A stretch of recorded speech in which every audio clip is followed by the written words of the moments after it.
আলহামদুলিল্লাহ পঞ্চগড়বাসী মানবিক নেতা ডাক্তার দলীয় ঐক্যের শীর্ষ নেতা তার আগমনে পঞ্চগড়বাসী ভিতরে যে মাঝে যেন ঈদের আনন্দের বন্যা বয়ে। তারা আসলে দীর্ঘদিন ভোট দিতে পারে, এই জন্য এই নির্বাচন একটি সামনে এই সংগঠিত হতে যাচ্ছে। এটার জন্য বাংলাদেশের সর্বোত্তরের জেলা পঞ্চগড় থেকে তিনি নির্বাচনী যে জনসমাবেশ বা জনসভা এটি যাত্রা শুরু করছেন। এই জন্য পঞ্চগড়বাসী আজকে অত্যন্ত আনন্দের সাথে উৎসাহের সাথে চিনিকল ময়দানের যে জনসভা, এই জনসভায় তারা একেবারে কনকনে শীতের সকালে তারা এখানে আমির জামাতের এই যে নির্বাচনী সভা, এই নির্বাচনী সভা সফল হোক, সার্থক হোক, এটা আমরা প্রত্যাশা করি। এবং এটার জন্য আমাদের প্রস্তুতি ইতিমধ্যে স্বল্প সময়ের নোটিশে আমাদের 3 দিনের ইয়েতে কিছুটা হয়তো সীমাবদ্ধতা থাকতে পারে, শৃঙ্খলাজনিত এবং ব্যবস্থাপনার থাকতেও পারে, সেটা ভিন্ন জিনিস।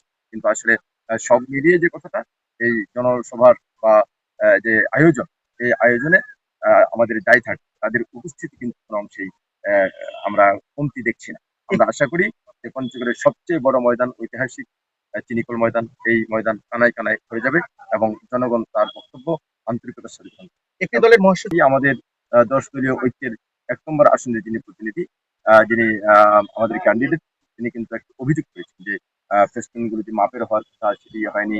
24 ঘন্টা পেরিয়ে গেলেও কোনো পদক্ষেপ নেওয়া হয়নি, ইত্যাদি। আর তাছাড়া কোনো জায়গায় তাদেরকে মানে থ্রেটিং পয়েন্ট তারা কিছু জায়গায় তাদের আছে।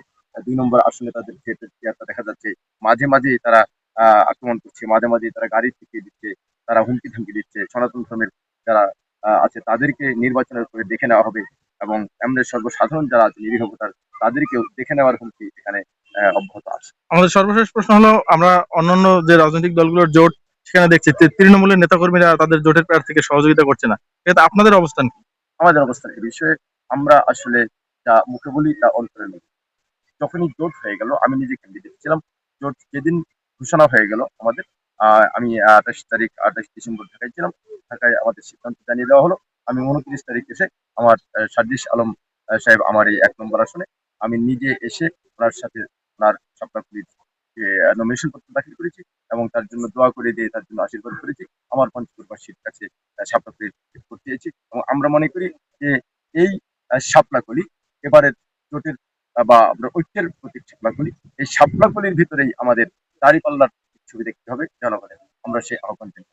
জনগণ এ বিষয়ে অত্যন্ত সচেতন এবং তারা আগের মতোই দাঁড়িপাল্লার দিকে যেমন জোয়ার ছিল, ঠিক ওই জোয়ার আর গণ অধিকার পরিষদের নতুন দল, তাদের সাথে আমরা একসাথে মিলে একাকার হয়ে আমরা কাঁধে কাঁধ মিলিয়ে হাতে হাত মিলিয়ে আমরা এনসিপি সরি জাতীয় নাগরিক পার্টির আমরা কাঁধে কাঁধ মিলিয়ে আমরা একসাথে কাজ করে যাচ্ছি। আমরা আশা করি যে এই আসনে এবং 2 নম্বর আসন সহ আমরা বিজয় নিয়ে ঘরে ফিরবো ইনশাআল্লাহ।